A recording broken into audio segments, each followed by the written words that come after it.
igreja, vamos começar mais um momento de louvor nessa manhã. Vamos louvar juntos ao nosso Deus.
Bom dia, meus irmãos.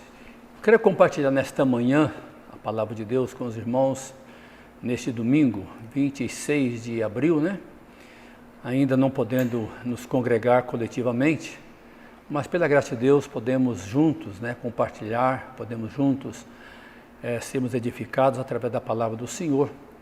E o nosso desejo, a nossa oração é que os irmãos possam realmente se reunir em família, não apenas no domingo, para ouvir a palavra do pastor ou de outros pastores, mas também como família estar fazendo culto doméstico diariamente, aprendendo da palavra do Senhor. Eu quero compartilhar nesta manhã com os irmãos à luz de alguns textos bíblicos.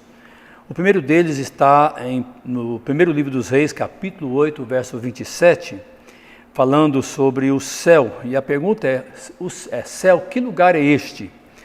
E quando Salomão, ele traz a arca para o templo, e depois da oração, ali ele faz a consagração, e neste momento ele diz o seguinte, no primeiro livro, então, capítulo 8, verso 27, quando ele ora ao Senhor na consagração, ele diz o seguinte, então, 1 Reis, capítulo 8, verso 27, mas de fato habitaria Deus na terra, eis que os céus e até o céu dos céus não te podem conter, quanto menos esta casa que eu edifiquei. Na primeira carta de Pedro, no capítulo 1, os versos 4 e 5, também tratando deste tema, diz o seguinte, para uma herança incorruptível, sem mácula, imarcessível, reservada nos céus para vós outros, que sois guardados pelo poder de Deus mediante a fé, para a salvação preparada para revelar-se no último dia. E o último texto, Apocalipse 21, os versos de 1 a 8. E a palavra de Deus nos diz assim, vi novo céu e nova terra, pois o primeiro céu e a primeira terra passaram e o mar já não existe. Vi também a cidade santa, a nova Jerusalém, que descia do céu da parte de Deus, ataviada como noiva, adornada para o seu esposo. Então ouvi grande voz vinda do trono, dizendo: Eis o tabernáculo de Deus com os homens. Deus habitará com eles. Eles serão povos de Deus, e Deus mesmo estará com eles. E lhes enxugará dos olhos toda lágrima, e a morte já não existirá. Já não haverá luto, nem pranto, nem dor, porque as primeiras coisas passaram.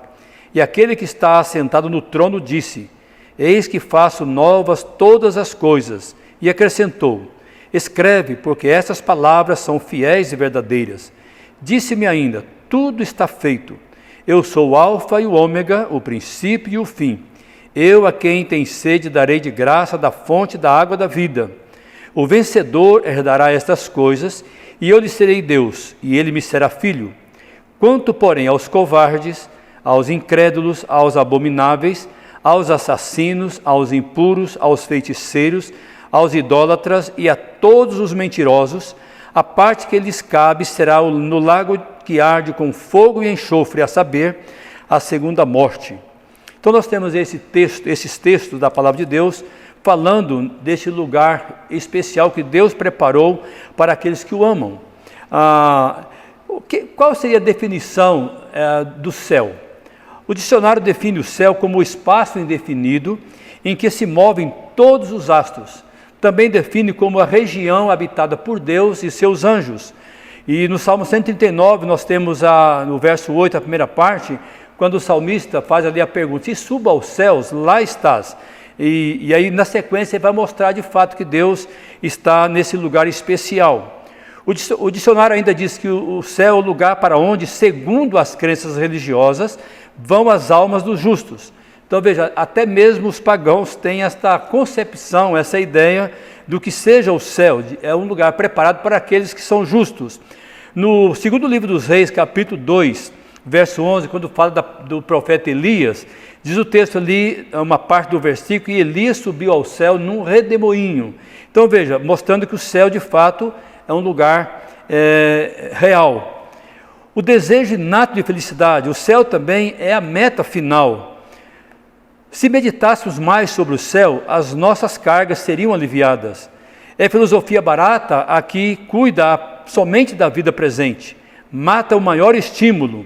Por isso o apóstolo Paulo, quando escreve na sua carta de 1 Coríntios, capítulo 15, verso 19, ele vai dizer que se a nossa esperança em Cristo se limita apenas a esta vida, somos os mais infelizes de todos os homens. Então veja, o céu de fato é um lugar especial. E o primeiro ponto, a primeira definição que eu quero estar dando nesse tema, céu, que lugar é esse? É que o céu é um lugar. Então, ou seja, não é algo apenas fictício. Nós temos o próprio Senhor Jesus, quando orientando os seus discípulos, preparando-os para a sua partida, para a sua despedida, no Evangelho de João, capítulo 14, versículo 3, ele mesmo diz: e quando eu for e vos preparar lugar, voltarei e vos receberei para mim mesmo, para que onde eu estou, estejais vós também. Embora nós não possamos localizá-lo, mas é um lugar para todos, um espaço para todos. Por Jesus mesmo, ele diz antes da sua ascensão, após a sua ressurreição, em Atos 1, verso 10 e 11, ou melhor, não foi nem próprio Jesus que disse, os anjos, quando Jesus está sendo levado às alturas, nesses dois versículos diz assim: e estando eles, os discípulos, com os olhos fitos no céu, enquanto Jesus subia, eis que dois varões vestidos de branco se puseram ao lado deles e lhes disseram: varões galileus, por que estás olhando para as alturas? Esse Jesus que dentre vós foi assunto ao céu, virá do modo como o viste subir. Então, nós temos no primeiro momento Jesus dizendo desse lugar, que é um lugar de fato real. E aqui os anjos, quando Jesus está sendo levado às alturas, e o texto diz assim, eles estavam olhando para o céu, é lógico, não talvez olhando do espaço, mas o que os anjos interrompem aquela visão e diz: por que eles estavam olhando para cima? Porque esse Jesus que vocês estão vendo subir um dia há de voltar. Uma segunda lição que nós temos nesse tema: que espécie de lugar é o céu? A primeira coisa é que o céu é um lugar de beleza incomparável, externa e internamente. Quando nós lemos no livro do Apocalipse, capítulo 21 e 22, embora nós não vamos lê-lo devido à sua extensão, mas se os irmãos puderem ler em casa, seria muito interessante nesta manhã de domingo. Ali diz que o céu é a morada de Deus. Nós temos no Salmo 11, o verso 4, a primeira parte, diz: no céu tem o Senhor o seu trono. O profeta Isaías, no capítulo 66, na primeira parte do verso 1, repete quase que a mesma coisa: o céu é o meu trono, diz o Senhor. Então, ou seja, é um lugar de ordem e de beleza. O apóstolo Paulo, escrevendo na sua primeira carta aos Coríntios, capítulo 2, verso 9, ele diz assim, que nem olhos viram, nem ouvidos ouviram, nem jamais penetrou em ouvido, o céu é o meu trono, nem olhos viram, nem ouvidos ouviram, nem jamais penetrou em coração humano, que Deus tem preparado para aqueles que o amam. E é interessante, pensando nessa beleza incomparável, externa e externamente, conta-se que um missionário pregando numa tribo indígena, um índio, depois de ouvir a mensagem, entendendo a mensagem, ele diz para o missionário: olha, se olhando para o céu é tão bonito externamente, como não será do outro lado, né? Do lado de fora é tão bonito, como não será do lado de dentro? É uma grande verdade. Se nós temos tanta beleza que os nossos olhos nus podem contemplar, imagino que Deus tem preparado. Por isso o texto de Coríntios diz aí, né, que nem olhos viram, nem ouvidos ouviram, nós não conseguimos imaginar a beleza que é aquilo que Deus preparou para nós.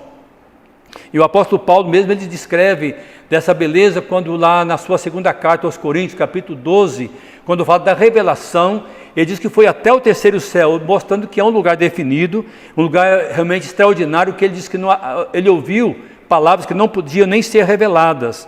Mas uma outra espécie de lugar é o céu, é que é um lugar onde há companheiros perfeitos, ou seja, nem maus, nem maldade existem lá. Por isso Apocalipse 22, a primeira parte do versículo 3 vai dizer: nunca mais haverá qualquer maldição. Então, ou seja, é um lugar onde há companheiros perfeitos. Aqui nós vivemos num mundo de imperfeições, mundo realmente de pessoas pecadoras e que se mentem, que se fazem ou se praticam todos os atos que desagradam a Deus. Mas a palavra de Deus deixa muito claro nesses textos aí de Apocalipse que lá é um lugar de fato de pessoas perfeitas. Também é um lugar de conhecimento perfeito. Aqui nós somos limitados, nós temos a nossa limitação diante da nossa fragilidade, diante da nossa finitude, mas a palavra de Deus diz que lá realmente é um lugar completo, um lugar perfeito. Por isso 1 Coríntios 13, verso 12 vai dizer: porque agora vemos como espelho obscuramente, então veremos face a face. Então, ou seja, lá nós seremos dotados de um conhecimento perfeito, completo, e quem sabe muitas dúvidas que temos aqui, lá não teremos, porque Deus há de nos dar essa compreensão de forma perfeita. Também é um lugar de amor universal e perfeito. O apóstolo João, escrevendo na sua primeira carta, capítulo 4, a primeira parte do verso 17, diz: nisto é em nós aperfeiçoado o amor, para que no dia do juízo mantenhamos confiança. Então veja, enquanto estamos aqui, o nosso amor também é limitado. Nós temos dificuldade até de amar de forma àqueles que nos odeiam. Mas a Bíblia diz que lá no céu o amor será perfeito, será pleno. E é lógico que lá não haverá lugar, espaço, né, para diferença, porque é um lugar perfeito. Ainda também o céu é um lugar de perfeito louvor. E eu quero ler com os irmãos no livro do Apocalipse, capítulo 7, os versos 9 a 12, quando fala deste lugar extraordinário. Diz assim: depois destas coisas vi, e eis grande multidão que ninguém podia enumerar, de todas as nações, tribos, povos e línguas, em pé diante do trono e diante do Cordeiro, vestidos de vestiduras brancas, com palmas nas mãos, e clamavam em grande voz, dizendo: ao nosso Deus que se assenta no trono e ao Cordeiro pertence a salvação. Todos os anjos estavam de pé rodeando o trono, os anciãos e os 4 seres viventes, e ante o trono se prostraram sobre o seu rosto e adoraram a Deus, dizendo: amém. O louvor e a glória e a sabedoria e as ações de graças e a honra e o poder e a força sejam ao nosso Deus pelos séculos dos séculos. Amém. Então veja, o céu é um lugar de perfeito louvor. Eu sempre digo na igreja, e quando tenho possibilidade de compartilhar com os irmãos, eu tenho dito, né, se aqui no mundo, com toda a imperfeição, com toda a limitação humana, nós temos grupos corais, nós temos grupos, orquestras, né, que são tão lindos, Imagine, né, de homens imperfeitos, limitados, é capaz de produzir algo tão extraordinário. Eu fico imaginando como não será no céu, onde há milhares e milhares, quem sabe milhões de anjos e o povo de Deus em toda a história ali louvando ao Senhor neste grande coral. Então ali vai ser um lugar realmente de perfeito louvor. Ainda o céu, lugar onde não haverá lágrima nem dor. Aqui nós passamos por aflições, como nós estamos vivendo agora nesses dias do coronavírus. A gente percebe quantas pessoas chorando, quantas pessoas lamentando a perda de seus queridos. Mas uma coisa nos alegra de saber que lá no céu não haverá mais essas coisas. Por isso Apocalipse 21:4 diz: e lhes enxugará dos olhos toda lágrima, e a morte já não existirá, já não haverá luto, nem pranto, nem dor, porque as primeiras coisas passaram. Então veja que lugar extraordinário, ali não há mais recordação, não há mais tristeza daquilo que nós passamos no passado, mas pela graça de Deus vai ser um momento de alegria e de festa na presença do Senhor. Também, acima de tudo, o céu é a casa do Pai. Por Jesus diz lá em João 14:2, que na casa de meu Pai há muitas moradas. Se assim não for, eu vos teria dito, pois vou preparar-vos lugar. Então veja, é a nossa casa, a casa do nosso Pai, onde estaremos para sempre com o Senhor, louvando-o por toda a eternidade. E ainda, céu, que lugar é este? Se é lugar, há caminho para lá. Mas pode estar impedido pelo pecado, pode estar impedido pela negligência, pode estar impedido pelos preconceitos, mas pode ser encontrado se for verdadeiramente buscado.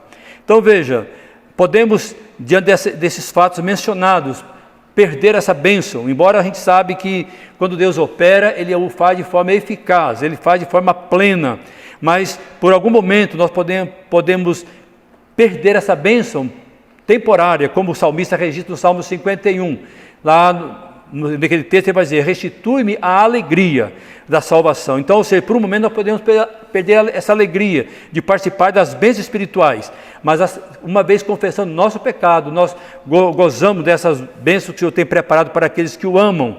E ainda, há caminho para lá, né? É caminho único e certo. Por isso Jesus vai dizer lá em João 14:6, né? Eu sou o caminho, a verdade e a vida, ninguém vai ao Pai senão por mim. Ou seja, o céu é via única, via certa, já diziam os latinos. Então veja, essa bênção nós desfrutamos a cada dia, essa esperança nós temos no nosso coração. Uma outra questão em relação a este tema, céu, que lugar é esse? E a pergunta é, quem pode entrar lá? A palavra de Deus nos responde em Apocalipse 7:14, ali uma parte do versículo: aqueles que lavaram as suas vestiduras e as alvejaram no sangue do Cordeiro. Então nós temos essa promessa: todo aquele que crê no Senhor Jesus, todo aquele que o aceita como Senhor e Salvador, tem esse privilégio de um dia estar lá na presença dele por toda a eternidade. Um exemplo bem clássico, né, de alguém que mesmo na última hora, ele desfrutou dessa promessa, que foi o ladrão crucificado ao lado do Senhor Jesus na cruz. Ele diz ali, arrependido, reconhecendo os seus pecados, ele diz: lembra-te de mim quando entrares no teu reino. E a resposta de Jesus é: hoje mesmo estarás comigo no paraíso. E finalizando então esta palavra, essa pergunta, céu, que lugar é este? Temos meios à nossa disposição. Temos a direção sempre para cima, voltada para Deus, ou seja, devemos sempre estar buscando as coisas lá do alto, para experimentar dessa bênção, né, que conforme Paulo escreve lá em Colossenses, devemos buscar, devemos pensar nas coisas lá do alto. Jesus é a porta e o caminho. Em dois momentos ele vai dizer isso, né? Em João 10 ele vai dizer que ele é a porta das ovelhas, e conforme nós já mencionamos em João 14, ele diz que ele é o caminho. Então, ou seja, há uma forma de nós chegarmos até lá. Basta que nos arrependamos, que nós reconheçamos aquilo que ele fez por nós na cruz do Calvário, e uma vez feito isso, nós temos esse privilégio de estarmos um dia com ele. A palavra de Deus também é a bússola auxiliar indispensável, é também um mapa, indica roteiro seguro. Então nós temos toda a orientação, toda a instrução na palavra de Deus, como nós lemos também, para nos orientar, para nos dar essa direção e nos mostrar aquilo que agrada a Deus e os meios que Ele colocou à nossa disposição para conhecê-lo. Também, que mundo de riqueza e beleza espiritual, felicidade completa na casa do Pai. Por isso nós não fazemos ideia do que seja, mas podemos de fato entender aquilo que Deus preparou para nós de uma forma especial, porque nós entendemos o propósito realizado por Ele na cruz do Calvário, através de Jesus Cristo. E concluindo, a pergunta que eu faço é: estais no caminho, enriquecidos de vida e dirigidos por Jesus? A minha oração nesta manhã é que você, de fato, pense seriamente nesta palavra. E se você ainda não tem essa convicção, não tem essa certeza, que você possa buscar no Senhor Jesus, através da sua palavra, ou através de alguém que conheça Jesus, e assim estará indicando para você o caminho que leva ao céu, à presença do Senhor. Que o Senhor assim nos abençoe. Eu quero orar com você nesta manhã, encerrando esta nossa palavra. Pai de amor, nós te agradecemos e te louvamos pelo privilégio que temos em saber que a nossa vida não se limita apenas a esta existência. Sabemos que o Senhor já preparou, antes mesmo da fundação do mundo, um lugar para aqueles que haveriam de crer no Senhor Jesus Cristo, aqueles aos quais um dia seriam comprados pelo precioso sangue dele derramado ali na cruz do Calvário. Obrigado por você ter nos dado esse discernimento, essa compreensão. Ajuda-nos a cada dia estarmos cientes e conscientes dessa verdade. Tira, Pai, do coração daqueles que porventura têm dúvida, incertezas, e que possa se alegrar por aquilo que o Senhor fez por nós um dia na pessoa de Jesus. Nós te louvamos e te bendizemos por tudo, agradecidos em o nome de Jesus. Que o Senhor assim nos abençoe.